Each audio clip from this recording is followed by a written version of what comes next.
Hoje eu vou lhe mostrar como eu organizo as minhas finanças pessoais, através de 3 pilares básicos que eu utilizo desde que eu comecei a ter renda, desde que eu comecei a trabalhar. Com certeza dá para você implementar na sua vida. Isso vai te ajudar a chegar na sua liberdade financeira muito mais rápido. E acredite, esses 3 princípios são bem básicos e fáceis de colocar em prática. Assim, qualquer pessoa que tenha foco e determinação e organização consegue colocá-los em prática, e independente do nível de renda que você tenha.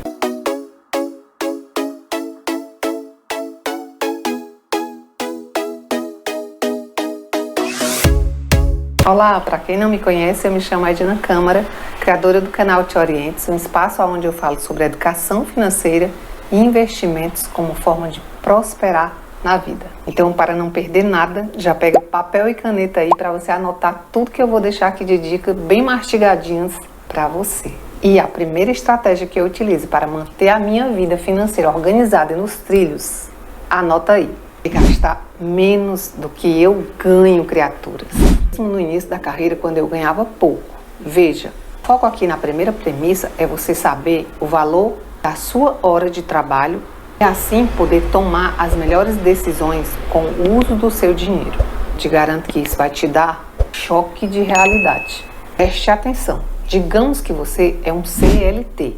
Trabalha 8 horas por dia, de segunda a sábado, tem 44 horas semanais, multiplicados por 4 semanas dentro de um mês, vai gerar um total de 176 horas de trabalho, com um salário de 2 salários mínimos, porque a renda média do brasileiro é em torno de R$ 2.800. Então eu trouxe 2 salários mínimos para estar dentro dessa situação. Então neste caso você ganha um salário bruto de R$ 3.036 por 176 horas mensais de trabalho. Fazendo a divisão exatamente desses 2 números, você está ganhando por hora R$ 17,25. Agora observe que eu fiz o cálculo em cima do seu salário bruto, R$ 3.036, 2 salários mínimos.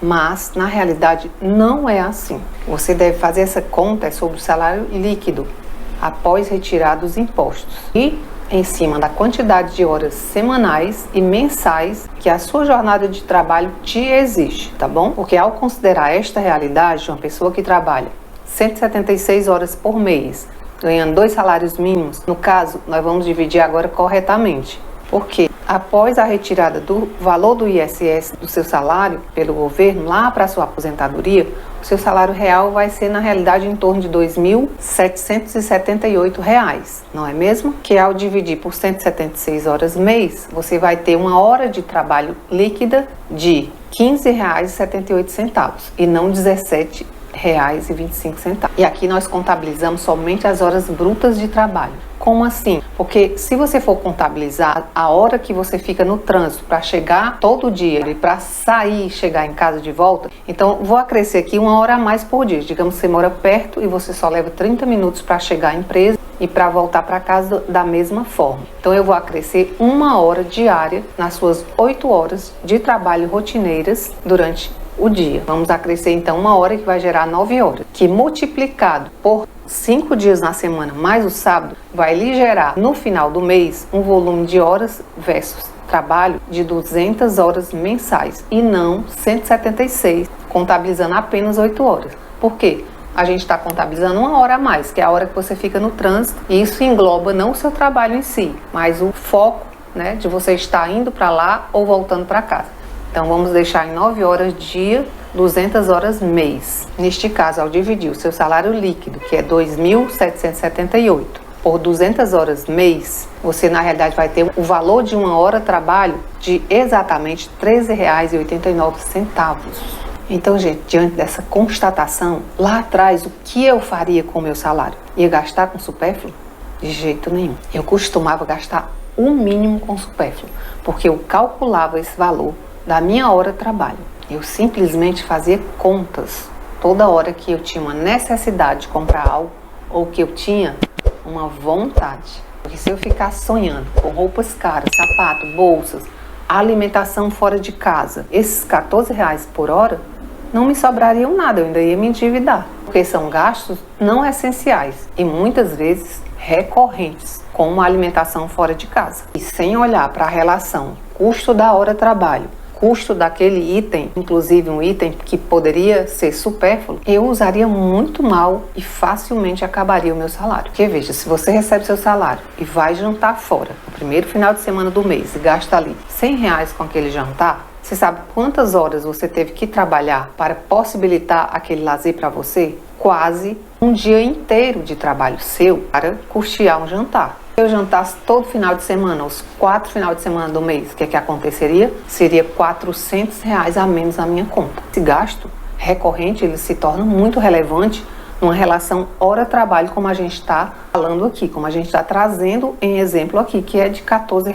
Poxa, mas eu não tenho direito a lazer quando eu ganho pouco, ou ficar fazendo contas assim, que chato, né? Sim, é importante você ter lazer e curtir o seu final de semana, mas fazendo conta com responsabilidade fica muito mais interessante. Vivendo dentro da sua realidade, fazendo essas contas, indo em vez de 4 finais de semana jantar fora, você vai em 2, e aí só são R$200, 2 dias de trabalho seu, entendeu? Indo em locais que são mais em conta, que são mais baratos, mais acessíveis, trazendo a família e fazendo uma reunião na sua casa, fazendo o seu próprio jantar. São formas que você tem de diminuir esses gastos que são do lazer, que são importantes, mas que não devem te levar à ruína. Porque ao fazer essas contas, eu tomava todas as decisões muito mais assertivas dentro da minha realidade e não dentro da realidade das outras pessoas. Eu também não vivia um passo adiante quando o meu salário aumentava. Eu me mantinha onde eu estava, vivendo às vezes um passo atrás e não adiante das minhas possibilidades, para poder economizar dinheiro e investir para o futuro. No início da carreira, o indicado é a gente viver um passo atrás das nossas possibilidades, não o contrário. Por quê? Porque a nossa hora de trabalho ainda não é bem paga. Ela não é a melhor hora do mercado. Ela não é a mais bem paga. Isso é lógico. Isso vai acontecer na hora certa, quando você tiver mais experiência, quando você agregar muito mais valor ao seu empregador, à sua empresa, ao seu cliente. Isso vai acontecer.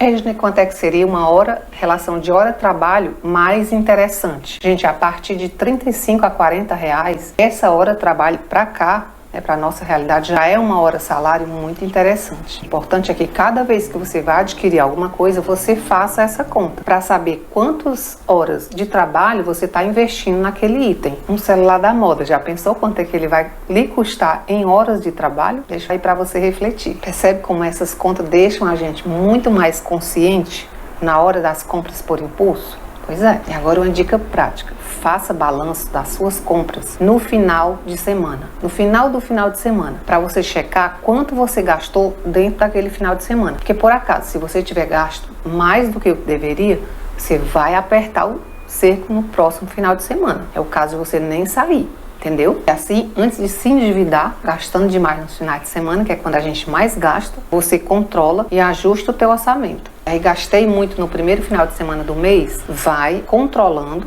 e repensando as suas atitudes, os seus gastos para os próximos 3 finais de semana seguintes, né? Para não chegar no final do mês com uma dívida maior do que você pode pagar. Agora me conte, você já tinha feito isso na sua vida? O seu nível de gasto está dentro da sua realidade? Você já parou para observar e para refletir sobre isso? É importante. O segundo pilar, gente, é não se endividar. De jeito nenhum. Porque no início da nossa carreira, quando a gente tem esse nível de hora de trabalho, a gente não pode se dar o direito de ficar comprando por impulso e se endividando. Principalmente se você sai comprando tudo parcelado no cartão e no final do mês, aqueles parcelamentos somados não cabem dentro do seu orçamento. Portanto, só parcele se couber dentro do seu orçamento. Não se endivide com parcelamento. O cartão é ótimo, uma ótima ferramenta. Nos ajuda demais, mas é preciso ter esses cuidados. Porque com as altas taxas de juros que os cartões no Brasil nos cobram, gerar um parcelamento que não cabe no seu orçamento é uma porta aberta para você se endividar e perder o seu crédito. E se isso gerar uma bola de neve, geralmente o juro do cartão por mês chega a 26%, sabiam? Agora fiquem atentos que eu irei demonstrar como o endividamento pode comprometer o nosso patrimônio de forma muito mais significativa do que um investimento tem capacidade de construir patrimônio para a gente no futuro. Ou seja, se você investe durante 10 anos, R$500 por mês, a um rendimento de 12% ao ano, você, ao final desse período, você juntou um patrimônio de R$60 mil. Adicionando os juros compostos dos investimentos com rendimento de 12% ao ano durante 10 anos, você na realidade tem um patrimônio de R$ 115. Valor que quase a metade foi advindo dos juros compostos. Você trabalhar em nada. Percebeu que fantástico? Agora, se você ficar devendo esse mesmo valor no cartão, R$ 500 por mês, deva só um mês, R$ 500, e em um ano você vai dever para este cartão que vai lhe cobrar em torno de 26% ao mês de juros sobre juros. Você vai ter uma dívida em um ano, não em 10 anos, de R$ 8.000. Agora, tu imagina se essa dívida ficar rolando por 10 anos, como eu dei exemplo do investimento. Você vai ter uma dívida de milhões, impagável. Não pague para ver. Isso acabaria com a sua saúde financeira e a sua saúde mental. Porque isso tem um potencial de atrasar anos na nossa vida. Se endividar é o pior caminho. E muitas vezes por conta de um parcelamento que ali juntou um com o outro e se tornou R$ 500. Então, por conta de R$ 500, a gente estraga o nosso futuro. E quando a gente é jovem, a gente não costuma dar bola para esse tipo de assunto. Juntando a nossa falta de educação financeira, o nosso pouco poder de análise, de analisar situações onde a gente não se coloca dessa forma, fazendo conta, conhecendo quanto é a nossa hora de trabalho, principalmente quando usamos essa ferramenta, que é o cartão de crédito, sem ter condição logo ali no futuro de pagar o parcelamento, isso vai dar ruim. E a gente pode não ter a capacidade de pagamento, ou seja, a liquidez, o dinheiro na conta para pagar a dívida que a gente fez de forma inconsciente muitas vezes, entendeu? Agora já vamos para o terceiro e último pilar. E é exatamente a importância de se ter liquidez. Mas aí no que é isso? Ter liquidez. Ter dinheiro para aproveitar as oportunidades, criatura. Vamos lá, voltando lá para o início da minha carreira, quando eu tinha esse salário de R$ 14 a hora, o que é que eu fazia? Eu não comprava bens caros. Eu não tinha condição de encarar esses parcelamentos, esses boletos. Portanto, eu não comprei carro, eu não comprei apartamento, eu não comprei esses bens mais caros. E se eu perdesse o emprego? Eu ainda estava construindo a minha reputação, a minha carreira, entende? E só depois de muitos anos de trabalho, com a carreira muito mais consolidada, foi que eu comprei o meu primeiro carro. E hoje eu já tinha uma grande parte do valor dele investido. Não comprei à vista, mas eu fiz um pequeno parcelamento e dei uma entrada bem interessante. E só agora, na maturidade, com a minha carreira já consolidada, foi que eu comprei o meu apartamento na planta. Nem comprei pronto. Tudo por autocontrole, receio de me endividar e pagar esses juros horrorosos que o Brasil tem. E além disso, eu sempre procurei ter uma reserva de emergência para me salvar nas horas dos apertos. Uma outra coisa que a liquidez me proporcionou e me proporciona é que eu aproveito as oportunidades, principalmente de comprar boas empresas, fazer bons investimentos, inclusive aproveitar os bons investimentos, as boas taxas da renda fixa também. Se eu não tenho liquidez, eu não aproveito essas oportunidades. Como na pandemia, que as boas empresas caíram muito de preço, e aí eu fui aproveitando, consolidando os meus investimentos em boas empresas a bons custos. É isso que se considera um bom investimento. É você comprar um bom ativo com um valor abaixo do mercado. Sempre olhando para os cenários e as suas oportunidades. Agora, por exemplo, estamos num momento de crise, Selic alto. Então, encontramos boas taxas na renda fixa e boas empresas na bolsa a bons custos. Tudo isso representa oportunidade. Se você não tem liquidez, você vai conseguir comprar? Não. É necessário estudar, ter resiliência, ter paciência, visão de longo prazo e, principalmente, o dinheiro para comprar e aproveitar. O cenário atual está dando muitas oportunidades interessantes para quem tem liquidez na conta. Para finalizar, o que é mais relevante é que você tenha entendido e que você assimile e pratique essas estratégias que eu pratico na minha vida financeira. Resumindo os 3 princípios para você. Tenha consciência do valor da sua hora de trabalho para você não gastar com o supérfluo. 2. Procure não fazer dívida, não faça parcelamento que não cabe no seu orçamento. Procure investir em vez de se endividar. O endividamento pode comprometer muito mais o seu futuro do que um investimento pode construir patrimônio. O terceiro princípio é você ter liquidez na sua conta, para que você possa aproveitar as oportunidades.